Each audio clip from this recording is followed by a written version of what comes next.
So The Ridge have just announced that they are launching 500 AI creatives into their account every single day. And publicly on Twitter, their CEO even admitted that he believes that 80% of all creatives inside of an ad account will very soon be AI.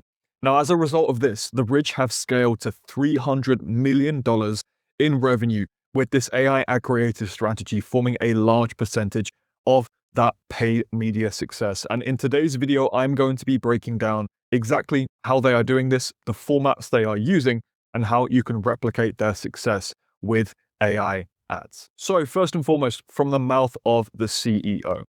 Now, Ridge sells a whole host of different products. It's no longer just the Ridge wallet. As you can see, they sell power banks, wallets, phone cases, wedding bands, chains, bracelets, jewelry, key cases, tracker cards, and even more recently, luggage. Now, none of these products are overly sexy or exciting. They are boring products. Yet, as I mentioned, they are doing $300 million in annual revenue. Now, luckily for you and for I, their founder tells us exactly how. And as you can see from this tweet from Sean, the CEO, his thesis is that to win at anything, you need attention. Ads will rule the world, and ads rule everything around him. And he's even spoken here on this tweet reacting to Icon, the AI ad maker, talking about how AI is still coming for all content, and he believes that within 12 months, it will be 80% of an ad account within 12 months. So really the core lessons are that, first of all, distribution is more important than the product. Second of all, ads are the business, especially for Ridge. And third of all, AI will be around 80% of an ad account within 12 months. And as you can see here, he even mentioned that a lot of brands are already at 100% AI ads. And this is from the mouth of the CEO of one of the largest e-com brands that even exist. So yes, when you see Ridge running an absurd amount of ads and AI ads in particular, it's simply Sean's worldview executed. And like I said, this video here is a teardown of what that looks like in their ad account, the formats they're running, why it works so well, and how you can copy the exact same strategy. The maths behind absurd volume. So why does a wallet specifically need so many ads? As you can see, they have 6,200 ads live. And no, it's not just the standard volume answer that I'm sure so many people are going to tell you, whereby people will say, well, since Andromeda, more volume is required. And yes, while that is true, there is more sophistication to the answer than just volume. At first glance, of course, it seems crazy. It's a wallet, it's a piece of luggage, it's a jewelry, it's a MagSafe charger, whatever it may be. It seems insane to have thousands and thousands of creatives live for such a boring product.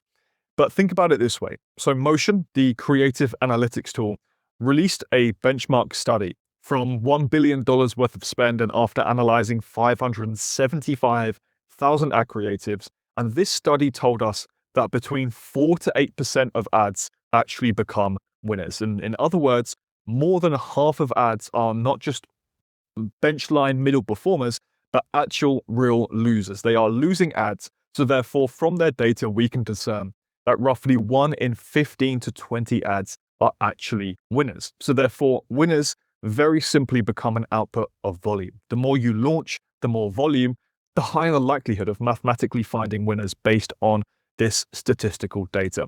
And for commodities, i.e. Ridge, where the product really is a commodity, it's not too exciting, like I mentioned, this is even more so true. You can't out-feature another wallet or a carry-on suitcase. You physically cannot add an extra exciting feature to a MagSafe charger. So therefore, the entire game, the entire operation around success simply becomes the number of shots at the right message to micro audience match. And what I mean by this is, for those unfamiliar, the way that Andromeda works is we're looking at pockets of audiences. And the analogy that I always refer to here is how it's similar to actually drilling for oil. If you think about how you would drill for oil, not that I have too much experience, but you essentially would look for specific pools of oil, specific wells where you would start drilling. Now, of course, it is so true, and it is the case whereby certain wells are just relatively dry. There isn't much oil within them. So when you extract all the oil that you can from that particular well, you then go and start looking and trying others. Now, for Andromeda, as weird as it sounds, it's the exact same thing, but instead of oil wells, it's individual audiences. So you launch ads of specific micro audiences, and you can only run so many ads until you've exhausted that audience. So then you have to go and simply search for these other pockets of audiences similar to these oil wells. And because this becomes so much more niche, because with Andromeda, the creative is the targeting, these are now micro audiences, which means you need to increase the amount of creative you are running at those individual audiences. So for them and for any brand, but again, as I said, with it being a commodity, it's even more so true. The entire game is very simply how many shots they take on goal at these individual niche micro audiences. And very simply put, AI makes it so much cheaper to do so. You can launch statics, you can launch UGC, animation, podcast, street interviews, any style ad with AI at basically a near zero cost, which means for Ridge, this facilitates them to be able to increase volume because it's cheaper to do so. So in other words, for them, and really this rings true for any brand, and this is the entire lesson that I'm trying to teach you here, AI is not a gimmick. It's simply the only way that, at least for them and for brands running at this level of volume, it's the only way that the numbers actually work, because the volume is required, but without AI, it's not feasible with the cost, but therefore AI makes it work. So in terms of the winning formats they have running, there are really 3 individual categories. First of all, we have these AI static ads, as you can see right here. 3 very, very different formats, different styles. Statics, of course, are incredibly cheap to produce, which means you can just launch a ton. You can launch them and test them for a couple of days, even less, depending on what your kill metrics are, and just throw more concepts at the wall. So we have some really interesting ones here. This is their best performing AI static ad, and really, as you can see, what this basically is a combination of founder-led authority with those images in the top right corner with a us versus them comparison, Ridge versus other brands. Of course, it works well because it combines both. But if we look at this, it's actually quite a cluttered ad. There's a lot going on. We've got the comparison, we've got this drawing, we've got the product, we've got the headline, we've got the offer, we've got the founders. There's a lot going on here. And I think personally, from a subjective perspective, this is actually why it works so well, because people are so used to seeing these static ads that are very simple, very aesthetic, very clean with just a nice product mock-up, for example. This breaks through that. And it's always true with advertising when everyone zigs, you want to zag, you want to do the complete opposite. And that's what they've done. And it works so well here. With AI, they can just combine all of this stuff together. And there isn't really a specific hypothesis as to why this ad works so well. They obviously found it to be a winner just because they used AI to launch so many that they ultimately found what the market responded to best. And as so true with so many instances, it's often not what you think is going to be the winner. You have to let the market decide. This is a really simple, effective AI ad. We've got the carry-on suitcase on the conveyor belt at the baggage. When you're picking up your baggage at the airport, again, very, very simple. It works so well because it's a familiar setting. People recognize that it's the conveyor belt, the baggage belt at the airport. But again, as you can see, it's a bright orange carry-on bag. It stands out, it's very clear, and it works incredibly well for that reason. I really like this ad, as you can see here. We've got this kind of like missing, have you seen this wallet? Of course, it's the old versus the new, the old way to carry like a very clunky, thick, old-fashioned wallet, which has gone out of fashion. It's missing compared to the new upgrade and the modernized version with Ridge. We're using, again, a pattern interrupter format that people aren't used to seeing in an ad. Typically, someone's going to see this style of format, this creative, when someone in their local neighborhood has lost their cat or their dog or whatever it may be. So they're not used to seeing it in a paid advertising format, which is why it breaks through the noise so incredibly well. So then we have AI UGC ads. These crush it for them. And the reason why AI UGC ads work so well for Ridge and really for any brand, like I mentioned, is that because their product is a commodity, it's harder to really find creative angles for a wallet, a carry-on, all of these different products. So therefore, AI UGC becomes what we call persona multiplication. For them, it's the same product, or at least similar, but just for the different products. But it gives us the infinite someone like me moment. So like I mentioned before, when we're looking at these sort of products, we have to really think about these micro audiences, these very small individual niche pockets of audience that are going to resonate with the different products for different reasons. AI UGC gives them the ability to reach more people. Of course, we've got this specific relatable situation where your luggage, your carry-on doesn't fit on the overhead locker. You've got everyone on the plane sat staring at you as you're trying to awkwardly cram it into that overhead locker. Resonates with that very individual specific segment of traveler audience. And then second up, we have this college sports fan persona. Again, really specific. They're literally targeting this individual, very niche segment of their audience. College sports fans that need a new wallet. Again, as I said, very specific, but AI UGC allows them to do this. And then we have this particular individual here who has, speaking about seeing your luggage get ripped before your trip. He's got this Western looking cowboy hat on. Again, very much resonating and appealing to that specific type of person and audience. And really the point to reinforce here is it just allows them to be so specific with the type of audience, with the type of person that they are reaching here, that they can reach so many people. And when the product is a commodity, again, there's only so much you can do with the product itself. You just have to be very specific with the people that you try and target. Then they have animation ads, which crush it for them. There's so much format diversity here. And really, this is the most important thing to learn if there's one concept to take away from this. The reason why animation ads work so incredibly well, and AI specifically, is because it gives you access to creatives that you can't get otherwise. So if we look at this one here, this retro style ad where we have, like a 90s theme ad here with the Ridge Wallet advert coming up on the TV. Then we have this Zach D film animation style ad here and this similar one here. You wouldn't be able to produce these ads at least easily, quickly, or for cheap without AI. And like I said, as I've mentioned here, it's most effective when the idea, the creative style is unfilmable.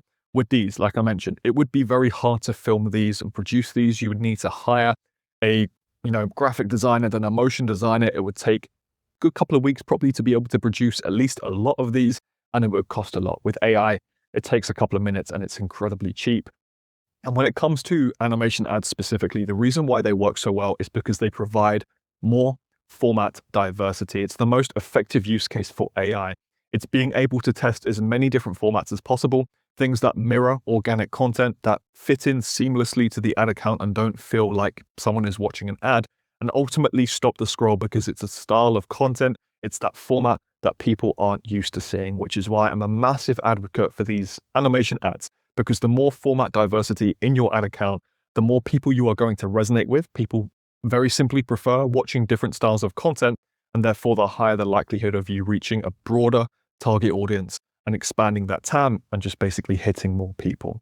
So then the correlation between product velocity and creative velocity. From their own words themselves, again, from Sean, their CEO, their growth is not just more ads of the same wallet. It is explicitly new products, because ultimately more products means more angles, which means you can hit more channels. As you can see here, this particular user on Twitter asking him directly what's driving the growth, just new products. He says, yeah, it's all new stuff. That's the move. New stuff lets him do more creative, more ads, more channels, but therefore it's all downstream. In a YouTube interview, their CMO, Connor McDonald, also told us that they have expanded, as we've seen, from wallets to rings to luggage to trackers, and they have over 150 silhouettes too. They are pushing their catalog very, very aggressively. They are letting demand surface on long tail SKUs that they didn't expect. And very simply, when they launch new products, they launch more stuff, more things. It means that they have more angles they can test, more creatives they can launch, more people they can bring into their entire ecosystem in different ways that very simply want to buy different things, and allows them to reach more channels. Again, very simple concept here, very effective. If you are running out of creative angles, if you are seeing something like fatigue, there's a good chance that you just need to launch some new products, because that gives you the ability to test new angles. Another great example of this, slight tangent here, but David Protein do this so well. Of course, launched with a protein bar themselves to begin with. Quite a divided audience in terms of the product as a whole. Of course, not here to specifically say whether it's good or bad, but it's just a great example of this concept too. Started with this particular protein bar, very simple, then expanded to COD, which, considering how different or wildly different that is from the protein bar, grabbed attention in the first place, expanded their product offering, and very recently have also released ice cream as well. 3 very, very unique products, but work so well because there are more people that they can reach. Yes, very simply, like I said, this strategy works so well because every new product is the ability to launch new, fresh creatives. Product velocity means creative velocity, which means ad velocity. Product and creative, it's the same growth loop. And like I said, so when creative is fatiguing, it might just mean you need to launch a new variant, a new product, a new bundle, whatever it may be, to give you the ability to then unlock new angles and creative formats that you can then test as a result. So where is this headed? Well, as Sean mentioned in his tweet here, the end state of consumer is maximum money on ads. He believes that brands will be 5 people, outsourced everything, outsourced 3PL, creative factory, creative included, 70% of revenue just flowing straight back into ads. And Meta's own roadmap even points the exact same way. They suggest that you load up your catalog, it generates creatives for you. We can even see this. You upload a creative into Meta, they're generating hundreds of AI variations of those uploaded creatives for you. They're not quite there yet. They don't look great if we're being honest, but at least we can see that's the direction, that's the roadmap that Meta themselves are prescribing. So we can pretty much say with certainty that this is the direction that we are headed. So therefore, as a result, the moat is no longer who has the best creative team. It's very simply who can generate and test the most creative for the cheapest. And that is exactly where AI and AI-powered creative systems come in, and Ridge are just early to this. Now, personally, I found a ton of value researching Ridge and their ad creative approach. I hope you found some value from this summary of it and from this video. Comment below if there's anything that you would like to see in terms of the next video. I've also put together a swipe file of 50 of their best performing AI ads. If you comment Ridge below in this video, I will send that over to you so that you can take a look at them, reverse engineer them, and recreate them for your own brand. But with that being said, I'll see you in the next video.